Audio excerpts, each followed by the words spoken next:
guys, it's me, a very tired, somewhat bleary-eyed, but relatively happy Zen bloke. I, like you, have experienced a lot of E3, probably more than I really should have, considering the amount of content I've been putting up the last couple of days. But nonetheless, even with everything that's happening and my brain being knackered, I can't help but have thoughts about what I've seen so far, because E3's still got some time left in it. And the main thing I've been thinking about that's been rolling around in my brain is Microsoft's genius move, and it was a genius move, and I say this is a Sony fan, genius move, to have backwards compatibility for the Xbox One. Bravo Microsoft, you pulled a beauty move there.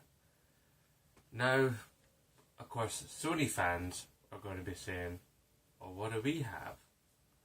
I mean, because PlayStation Now only really exists in America, and as far as I can tell, admittedly, this is only from my little corner of the internet, tiny corner, is it's not very popular because the prices are rubbish, and you know, it's downloaded so you don't get to keep the game, you know, it's like you're renting it. But then I got to thinking, cast your mind back to when Destiny was released.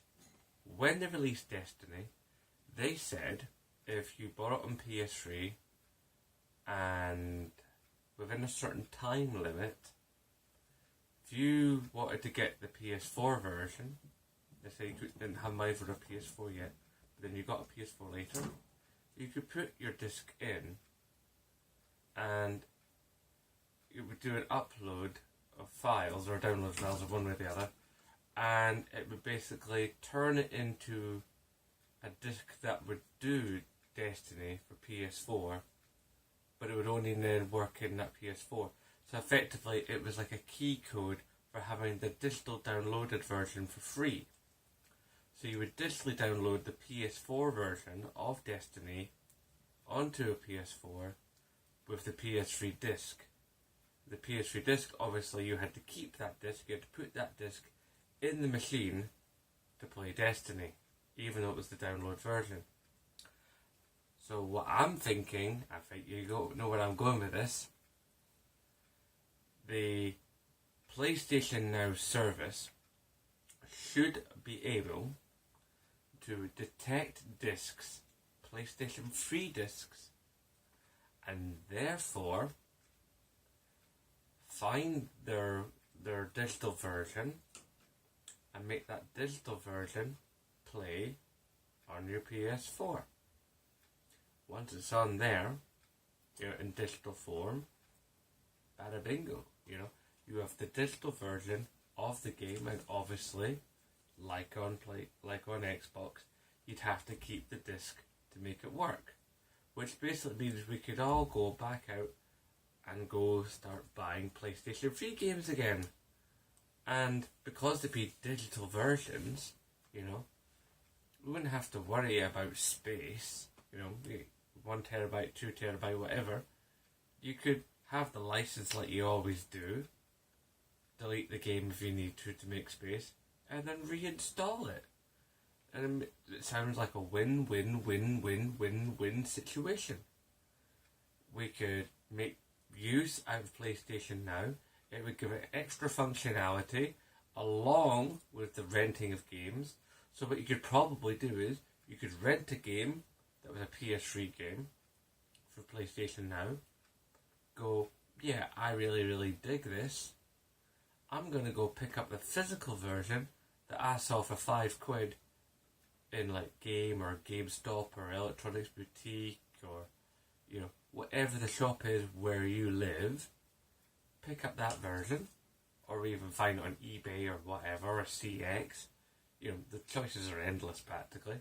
You know, go pick up that second-hand version, stick it in your machine, fire up PlayStation Now. PlayStation Now will read the disc, download you the digital version that'll work in your PS4, because that's what PS Now does. It plays PlayStation 3 games and 2 and 1 in your PlayStation.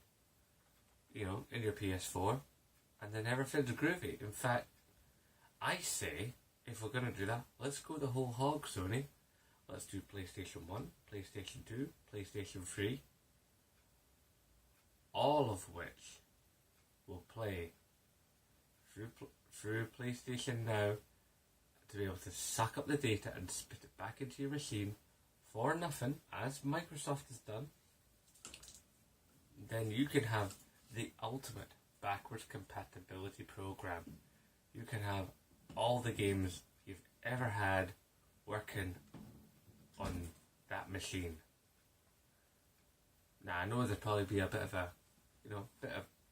coding malarkey to do, but you've got the brains for it, Sony. You've got some good guys,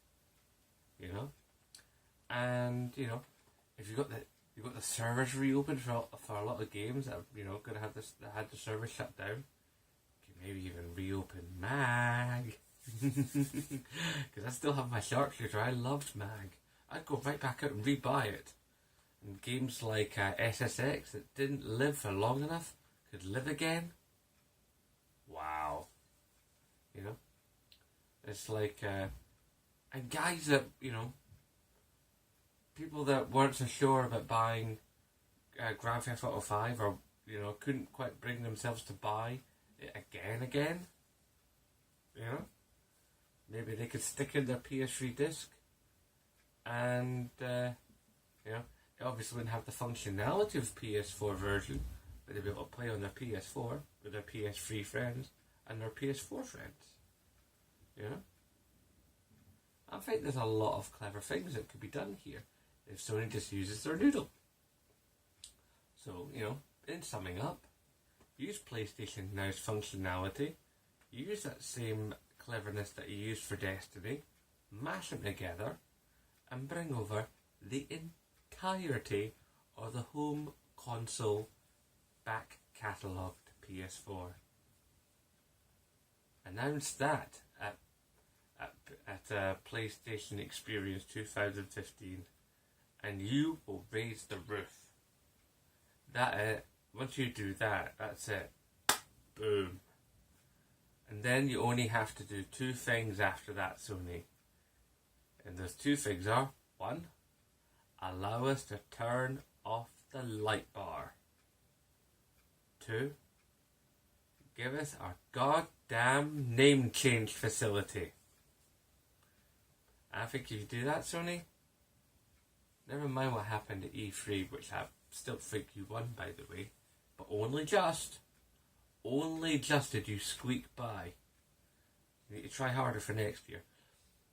If you do that, that's it. Sky's the limit. I think PlayStation will just be like the eternal winner. You can have this system. There's we are the next gen system, and we cover everything, ever. It's definitely worth considering. Maybe even bring in some PSP games. Don't know if you could do Vita, because the Vita's got such a different setup. But maybe, who knows? Anyway, that is just my thoughts on, the backwards compatibility issue that Microsoft has brought to the forefront, thanks to their most recent update and incredible announcement at this year's E3.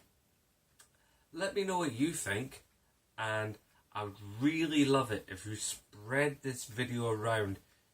Even if you don't normally share my videos and you don't normally come into the comment section, I really would love you to spread this one around. I want to get people talking about this idea, to a point where even Sony in their ivory tower might actually notice us.